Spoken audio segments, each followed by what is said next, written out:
Capítulo 8. Exercite a autodisciplina. Talvez não exista outra palavra em nosso idioma que descreva o principal requisito para a realização individual como autodisciplina. Toda essa filosofia serve principalmente para permitir que se desenvolva o autocontrole, sendo esse o maior de todos os elementos essenciais ao sucesso. Neste capítulo encontraremos a consolidação dos 7 princípios anteriores e prepararemos o caminho para aplicá-los. Você já notou como os princípios dessa filosofia se misturam uns com os outros e estão conectados como os elos de uma corrente, de maneira tal que nenhum dos princípios pode ser suprimido sem enfraquecer a filosofia. Com a autodisciplina, o poder de cada um dos princípios é condensado e fica pronto para uso nos assuntos práticos do cotidiano. O efeito desta condensação pode ser claramente descrito pela comparação com um grupo de baterias elétricas. Cada um dos 17 princípios da filosofia representando uma bateria isolada. Ao ligar as baterias de maneira adequada,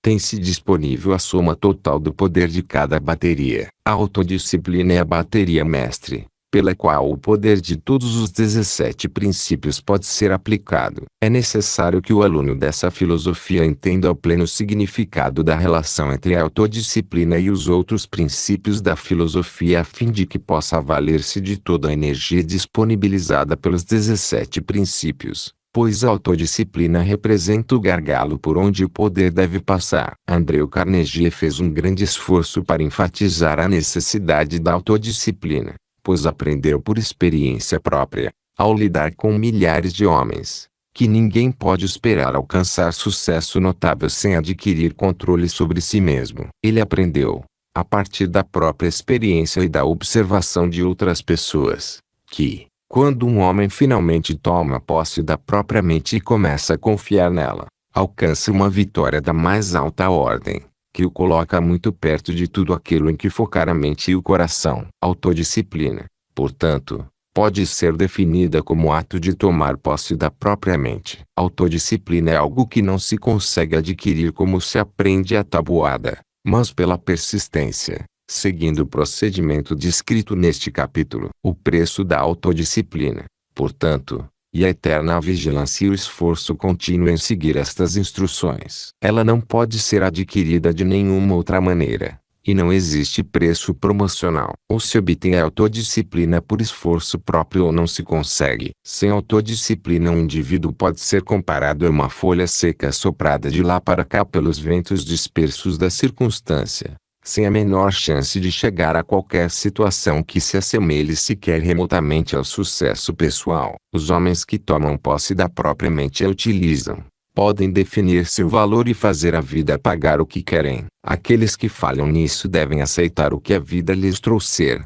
o que geralmente não passa do suficiente para as meras necessidades básicas. No estudo particular com Andrew Carnegie, você terá agora o privilégio de assistir enquanto ele instrui seu primeiro aluno sobre o tema da autodisciplina.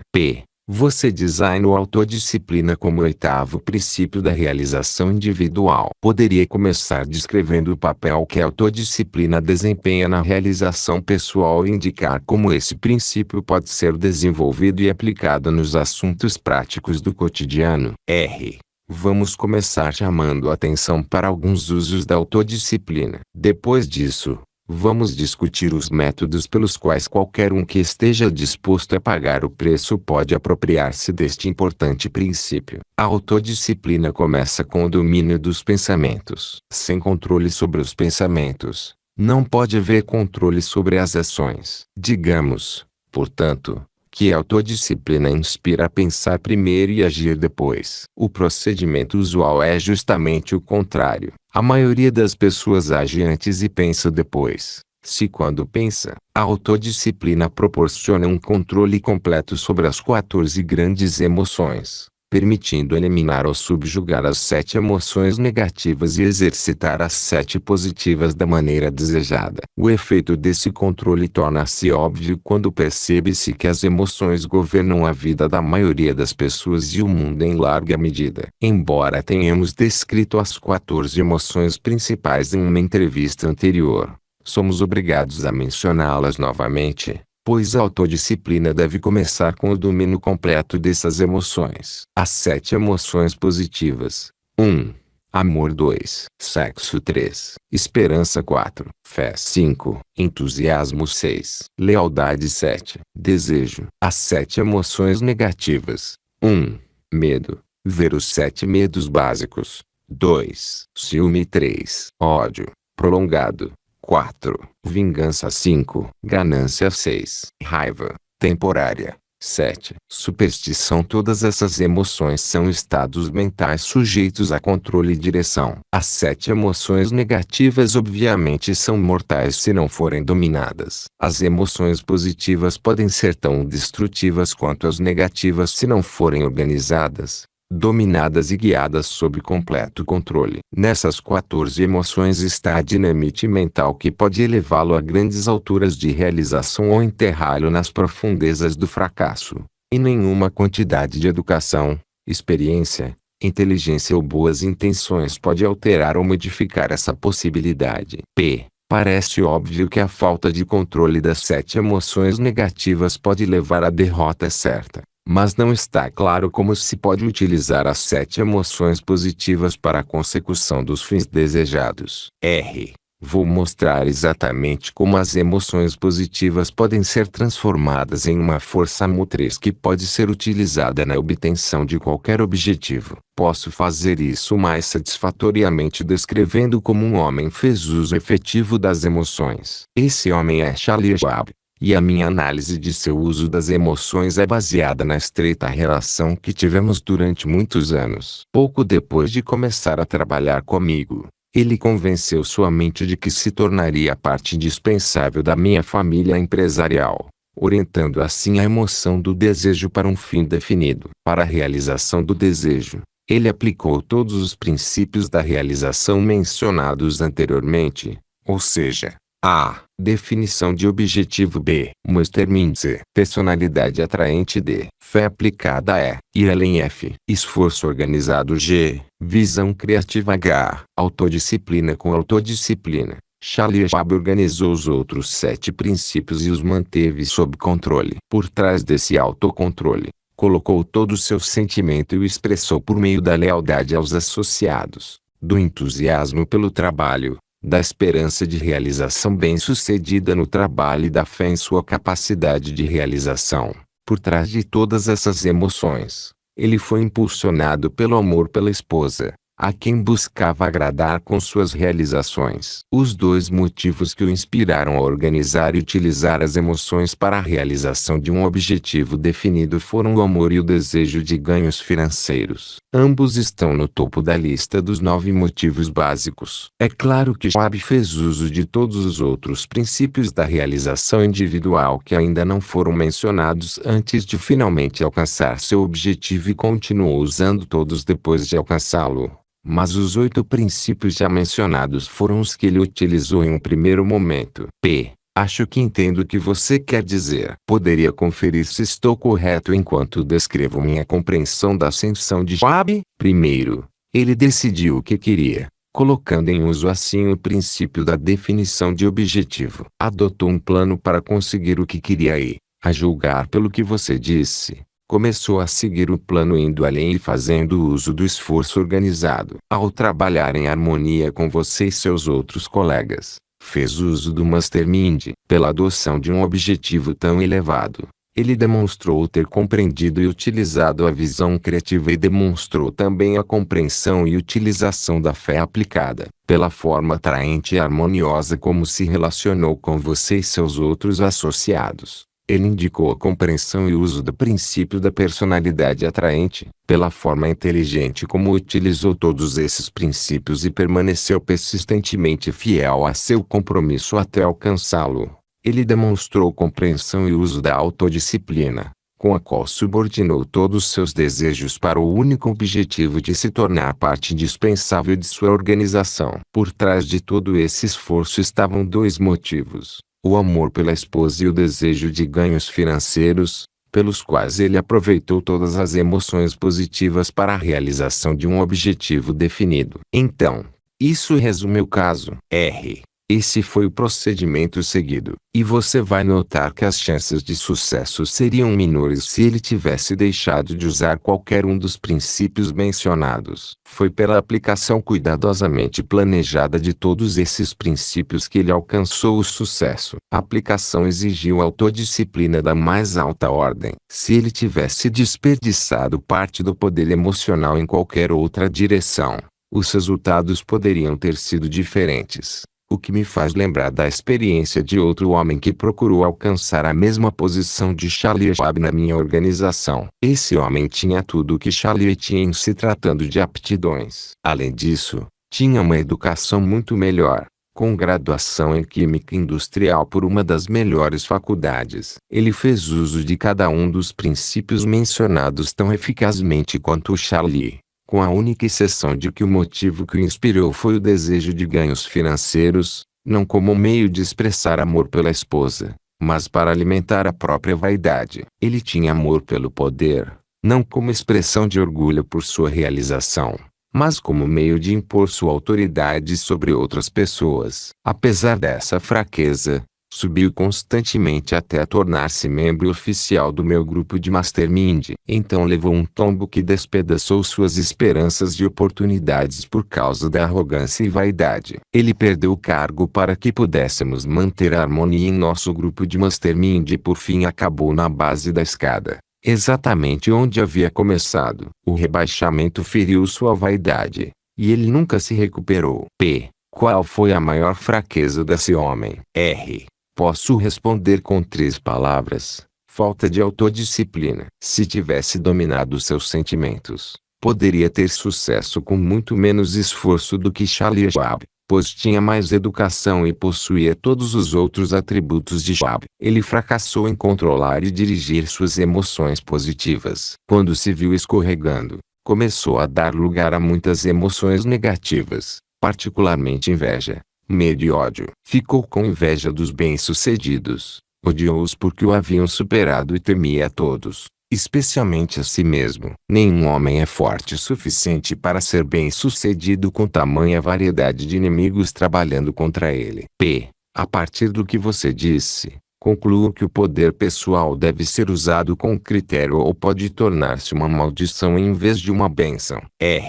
Sempre fez parte de minha filosofia de negócios advertir meus associados para os perigos do uso indiscriminado do poder pessoal, especialmente aqueles que apenas recentemente adquiriram poder graças a promoções. O poder recém-adquirido é como a riqueza recém-adquirida, precisa ser vigiado de perto para que um homem não se torne vítima dele. É aqui que a autodisciplina prova-se necessária. Se um homem mantém sua mente sob controle completo, ela funciona de maneira a não antagonizar com outras pessoas.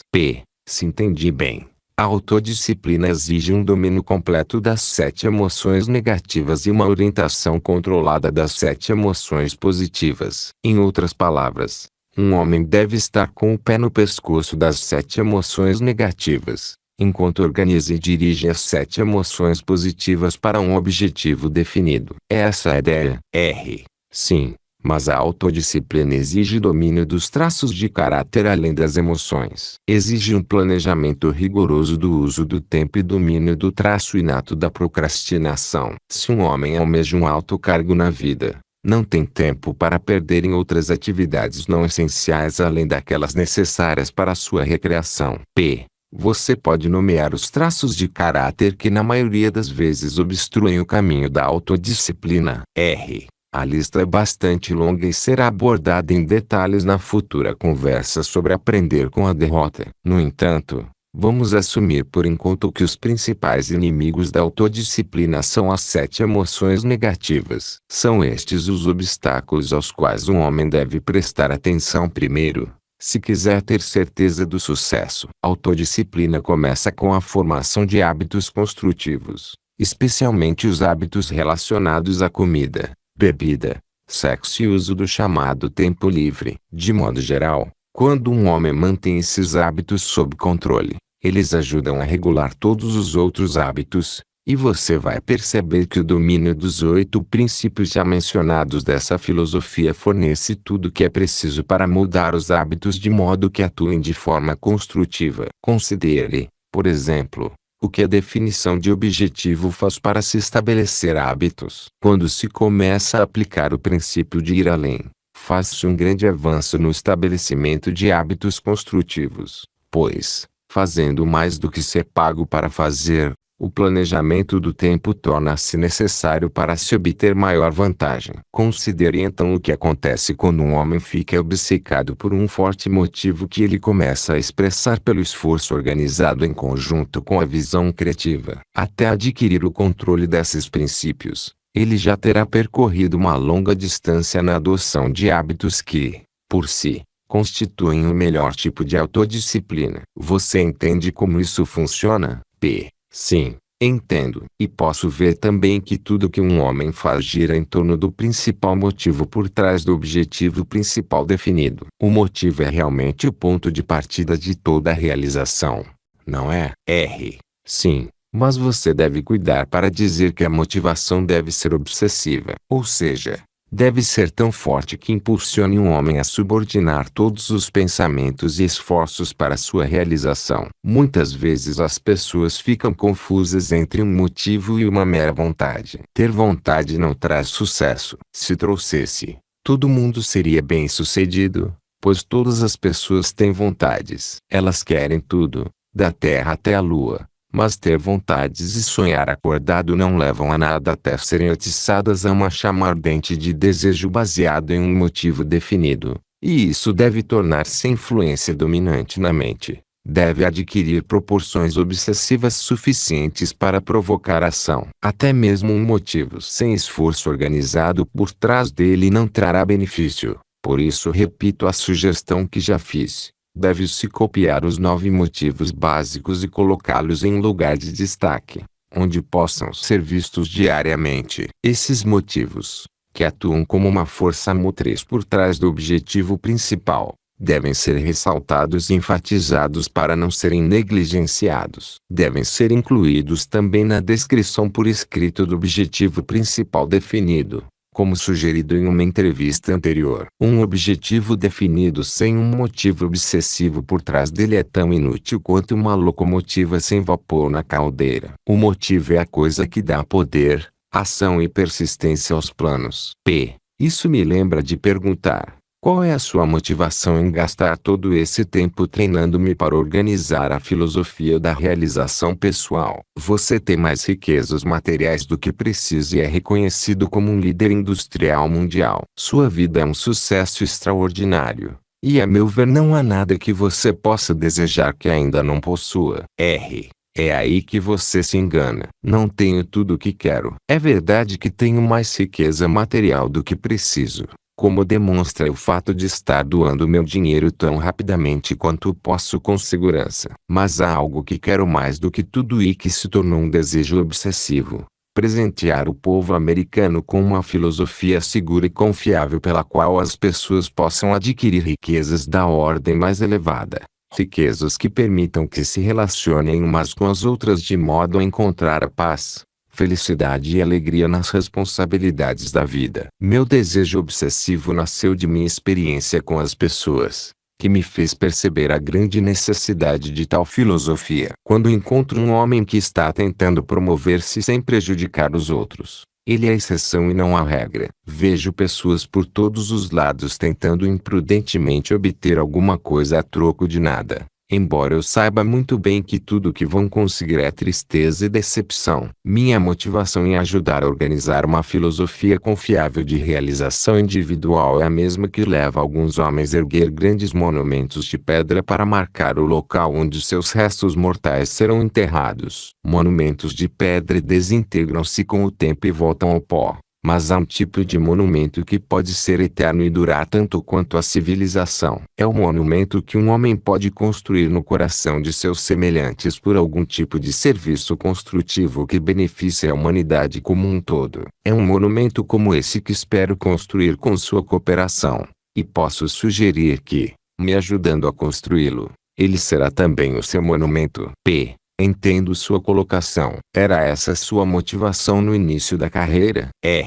Não, não era. No início eu era motivado pelo desejo de autoexpressão e de ganhos financeiros para difundir a influência dessa expressão. Mas, ao levar a cabo meu motivo original, felizmente deparei com um motivo maior e mais nobre: formar homens em vez de ganhar dinheiro. Vislumbrei essa motivação superior ao perceber, durante o processo de ganhar dinheiro, a grande necessidade de homens melhores. Para a civilização evoluir a padrões de vida ainda mais elevados ou apenas manter o que já conquistou, os homens devem aprender padrões mais elevados de relacionamento humano do que os que agora prevalecem. E, acima de tudo, devem aprender que existem riquezas muito maiores do que qualquer uma representada por coisas materiais. A necessidade dessa visão mais ampla é suficiente para desafiar até mesmo o maior dos homens. Foi a esse desafio que eu respondi quando meu motivo obsessivo tornou-se oferecer às pessoas uma sólida filosofia de realização individual. A partir de tudo o que você disse, deduzo que a autodisciplina é em grande parte uma questão de adoção de hábitos construtivos. Essa é precisamente a ideia. Aquilo que um homem é, aquilo que ele realiza, tanto suas falhas quanto seus acertos, são resultados de seus hábitos. Felizmente, os hábitos são cultivados pelo indivíduo e estão sob seu controle. O mais importante é o hábito do pensamento. As ações de um homem assemelham-se à natureza de seus pensamentos. Quando adquire o controle sobre seus hábitos de pensamento, ele percorre uma grande distância do caminho para o domínio da autodisciplina. Motivos definidos são o princípio dos hábitos de pensamento. Não é difícil para um homem manter a mente em sua maior motivação, especialmente se esta vira uma obsessão. A autodisciplina sem definição de motivo é impossível. Além disso, seria inútil. Vi faquires na Índia com autodisciplina tão perfeita que podiam permanecer sentados durante todo o dia sobre as pontas afiadas de milhares de pregos presos a uma placa. Mas a disciplina era inútil porque não havia nenhum motivo construtivo por trás dela. Então a autodisciplina, no sentido em que é designada como um dos 17 princípios da realização individual, refere-se ao domínio completo tanto dos hábitos de pensamento quanto dos hábitos físicos. Autodisciplina significa exatamente o que a palavra implica: disciplina completa sobre si mesmo. Devo chamar a atenção para o fato de que a autodisciplina exige um equilíbrio entre as emoções do coração e a faculdade de raciocínio do cérebro. Ou seja, é preciso aprender a responder tanto à razão quanto aos sentimentos, de acordo com a natureza de cada decisão. Às vezes será necessário deixar as emoções inteiramente de lado e permitir que a cabeça governe. Em matéria de amor e sexo, essa capacidade torna-se altamente importante. Conheci homens com tão pouco controle sobre seus sentimentos amorosos que pareciam massa de vidraceiro nas mãos de uma mulher. Homens assim, é desnecessário dizer, nunca realizam algo que os beneficie muito. Por outro lado, conheci homens tão frios e insensíveis que estavam completamente sob o controle de suas cabeças. Esses também perdem as melhores coisas da vida. Não seria mais seguro se um homem controlasse sua vida com a faculdade do raciocínio, deixando as emoções de fora das decisões e planos? Isso seria muito imprudente, mesmo se fosse possível, pois as emoções fornecem a força motriz, a força de ação que permite a um homem colocar as decisões da cabeça em operação. A solução é controlar e disciplinar as emoções, não eliminá-las. Além disso, é muito difícil eliminar a grande natureza emocional do homem, se não impossível. As emoções do homem são como um rio. Seus poderes podem ser represados e liberados em qualquer proporção e direção que se deseje, mas não podem ser eliminados. Com autodisciplina um homem pode organizar todas as emoções e liberá-las de forma altamente concentrada para realizar seu plano e objetivo. As duas emoções mais poderosas são o amor e o sexo. Essas emoções são inatas, obras da natureza, instrumentos que o Criador forneceu tanto para a perpetuação da raça humana quanto para a integração social pela qual a civilização evolui de uma ordem inferior para uma ordem superior de relacionamento humano. Dificilmente alguém desejaria destruir algo tão grandioso quanto o dom das emoções, mesmo que fosse possível, pois elas representam o maior poder humano. Se você destruísse a esperança e a fé, o que sobraria para o homem? Se você eliminasse o entusiasmo, a lealdade e o desejo de realização, você ainda teria a faculdade da razão, o poder da cabeça. Mas de que adiantaria? Não restaria nada para a cabeça dirigir. Agora deixe-me chamar a atenção para uma verdade surpreendente, isto é, as emoções de esperança, fé, entusiasmo, lealdade e desejo nada mais são do que aplicações especializadas das emoções inatas do amor e do sexo, desviadas ou transmutadas para propósitos diferentes. Na verdade, todas as emoções humanas além do amor e do sexo têm raízes nessas duas características naturais inatas. Se essas duas emoções naturais fossem destruídas em um homem, ele se tornaria tão dócil quanto um animal castrado. Ele ainda teria a faculdade do raciocínio, mas o que poderia fazer com ela? Autodisciplina então é a ferramenta com que um homem pode controlar e direcionar suas emoções inatas em qualquer direção que escolha. Correto. E agora desejo chamar a atenção para uma outra verdade surpreendente, isto é, a visão criativa é resultado da autodisciplina que permite transformar as emoções do amor e do sexo em algum plano ou objetivo especializado. Ainda não nasceu nenhum grande líder em qualquer forma de atividade humana que não tenha conquistado a liderança pelo domínio e direção dessas duas grandes emoções inatas. Os grandes artistas, músicos, escritores, oradores, advogados, médicos, arquitetos, inventores, cientistas, industriais, vendedores e homens e mulheres de destaque em todas as esferas da vida alcançaram a liderança mediante o aproveitamento e direcionamento das emoções naturais do amor e do sexo como força motriz por trás de seus esforços. Na maioria dos casos, o desvio dessas emoções para o esforço especializado é feito de modo inconsciente, como resultado de um desejo ardente de realização. Em alguns casos, a transmutação é deliberada. Então não é desgraça nascer com grande capacidade para as emoções do amor e do sexo. Não. A desgraça vem do abuso desses dons naturais do Criador. O abuso é resultado da ignorância, da falta de educação sobre a natureza e as potencialidades dessas grandes emoções. Dizer que o meio pelo qual o Criador perpetua a espécie é uma desgraça é o mesmo que dizer que o próprio homem é uma desgraça, pois, se você retirasse dele o poder criativo da emoção, sobrariam apenas substâncias químicas no valor de cerca de $16. Tenho a impressão de que a aplicação mais importante da autodisciplina é aquela com que se pode tomar posse da emoção sexual e transformá-la em qualquer forma de empreendimento que se desejar. Isso é verdade?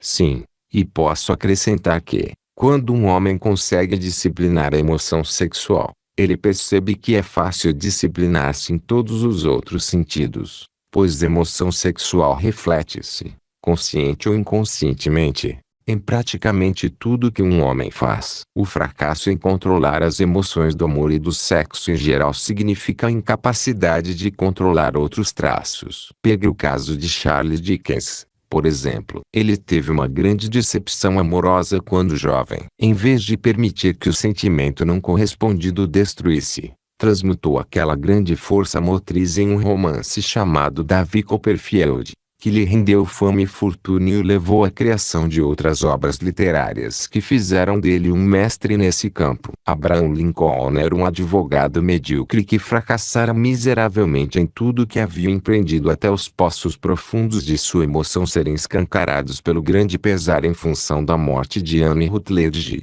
a única mulher que ele amou de verdade. Ele converteu a tristeza em um serviço público que o tornou um dos imortais dos Estados Unidos. É lamentável que nenhum de seus biógrafos tenha captado a importância ou feito referências explicativas sobre a tragédia que marcou o ponto de virada do grande estadista. A genialidade criativa de Napoleão Bonaparte como líder militar foi em grande parte uma expressão da aliança de Mastermind com a primeira esposa. Observe com profunda atenção a tragédia que se abateu sobre esse homem depois de sua cabeça anular seu coração e ele colocar a primeira esposa de lado em prol das ambições de sua cabeça. Em sua pesquisa, Enquanto estiver organizando a filosofia da realização individual, observe com cuidado e descobrirá que em algum momento na vida de todos os grandes homens será encontrada a influência de uma mulher. Observe também que, onde quer que um homem e uma mulher reúnam suas emoções em espírito de harmonia para a obtenção de um objetivo definido, eles tornam-se quase invencíveis contra todas as formas de desânimo e derrota temporária. É pela aliança harmoniosa do homem com a mulher que ele toma posse de seu maior poder espiritual. Talvez o Criador quisesse que fosse assim, mas, seja como for, a verdade é que o mundo não tem registro de nenhum grande homem cuja vida não tenha sido definitivamente influenciada pelas emoções do amor e do sexo. Que fique claro que, ao falar de sexo, refiro-me à emoção criativa inata que confere ao homem capacidade criativa e não meramente a expressão física desse poder. O uso errado e as conotações grotescas dessa grande emoção às vezes a degradam aos níveis mais baixos. Quanto a isso, o homem degrada-se como nenhum animal de inteligência inferior jamais fez. A partir de sua análise da emoção sexual, fico com a impressão de que ela pode ser tanto o maior triunfo do homem quanto sua maior responsabilidade, de acordo com seu entendimento e aplicação da emoção. Você está completamente certo. E agora desejo chamar a atenção para outro fato significativo, isto é, a emoção do sexo. Sem a emoção modificadora do amor, como nos relacionamentos sexuais ilícitos, é a influência mais perigosa para o homem. Quando essas duas grandes emoções são expressas em conjunto, tornam-se um poder criativo que apresenta uma natureza espiritual. Então concluo, a partir de suas observações, que a emoção do sexo, sem a influência modificadora do amor, é puramente uma força biológica que pode ser desastrosa se não for controlada.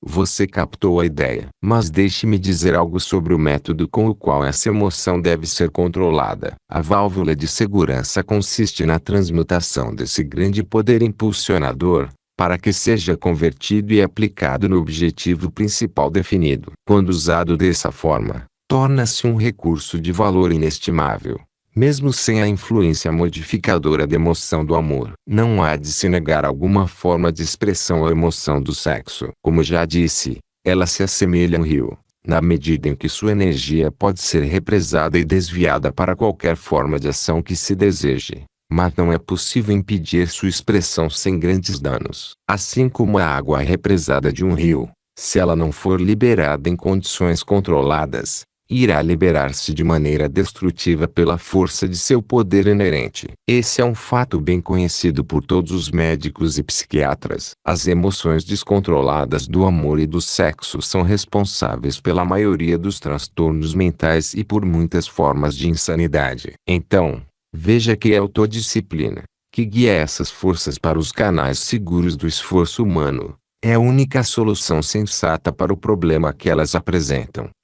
Visto que as emoções do amor e do sexo parecem ocupar o primeiro lugar entre os poderes sobre os quais deve-se exercitar a autodisciplina, poderia analisar sua influência nos assuntos práticos do cotidiano. Eu gostaria de mais esclarecimentos sobre o papel que essas emoções têm nos fatores essenciais das relações humanas em todas as esferas da vida. É um pedido razoável. Então vamos tratar disso francamente, tendo em mente que qualquer filosofia de realização individual que seja de valor prático deve permitir que as pessoas superem os problemas práticos do cotidiano, e me refiro a todos os problemas. Como já vimos, toda atividade humana é baseada em um motivo. Não por acaso os motivos do amor e do sexo foram colocados no topo da lista dos 9 motivos básicos. Esse é precisamente o lugar onde devem estar, pois estes 2 motivos inspiram mais ação do que todos os outros combinados. O melhor da literatura,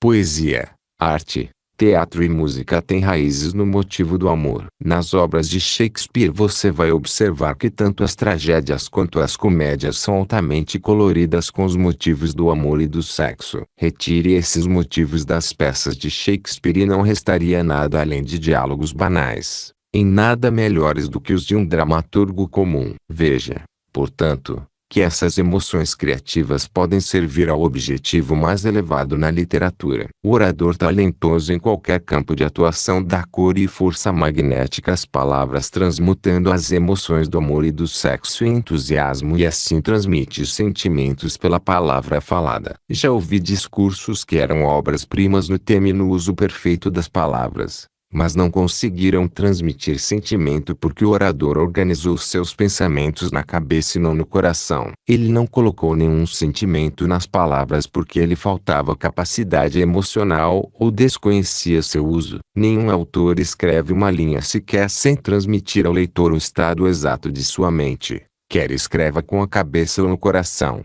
E nada consegue impedir o leitor de detectar a presença de emoção ou a falta dela. Talvez o maior exemplo dessa verdade em toda a literatura possa ser encontrada na Bíblia. Ninguém é capaz de ler um único parágrafo da Bíblia sem captar algo da sensação emocional do escritor. Embora o significado real às vezes possa estar além da possibilidade da interpretação precisa, não existem duas pessoas que tenham interpretado o significado da maior parte do conteúdo da Bíblia exatamente da mesma maneira, mas todo mundo que lê a Bíblia reconhece o poder do sentimento emocional que ela transmite. Em uma conversa trivial todos transmitem, pela palavra falada, o tom exato de seus sentimentos ou a falta deles. E é assim que os observadores experientes do caráter humano conseguem decifrar o estado real da mente de quem está falando. Como todos nós sabemos, as palavras muitas vezes são utilizadas não para transmitir pensamentos,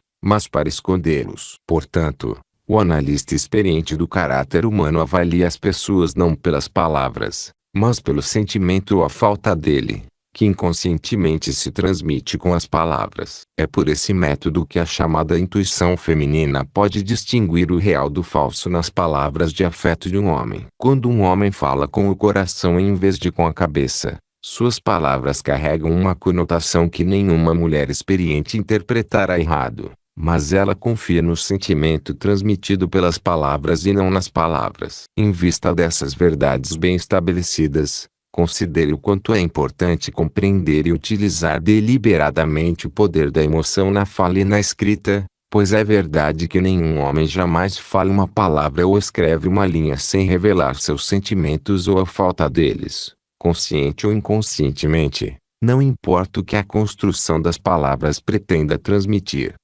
Se entendi bem, as palavras são coloridas pela natureza das emoções, sejam elas positivas ou negativas. É verdade, mas desejo chamar a atenção para o fato de que emoções negativas como o medo, a inveja e a raiva podem ser controladas e transmutadas em uma força motriz construtiva. É com esse tipo de autodisciplina que as emoções negativas podem ser despidas de seus perigos para servir a fins úteis. Às vezes o medo e a raiva podem inspirar ações nas quais um homem de outra forma não se envolveria. Mas todas as ações que surgem de emoções negativas devem passar pela influência modificadora da cabeça para que possam ser guiadas para fins construtivos.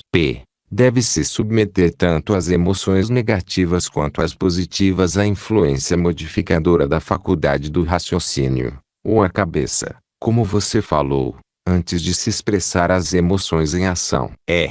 Sim. Esse é um dos principais objetivos da faculdade do raciocínio. Ninguém jamais deveria, em momento algum, agir conforme as emoções sem antes modificar os impulsos do pensamento, submetendo-os à faculdade do raciocínio. Essa é a principal função da autodisciplina. Como eu disse no início, a autodisciplina consiste de um equilíbrio adequado entre os poderes da cabeça e do coração. O ego humano, que consiste, como define Webster, do homem inteiro, considerado como união de alma e corpo, deve ser o juiz cuja influência deve ser o fator determinante quanto às circunstâncias e extensão em que a cabeça ou o coração devem ter maior influência na formação de planos e tomada de decisões. A autodisciplina então deve incluir um acordo operacional pelo qual o ego possa decidir entre a emoção ou a faculdade de raciocínio no que se refere a todas as expressões de cada uma delas. O tempo é um mestre implacável. Ele obriga tudo e todos a gravitar para o lugar a que pertencem por natureza.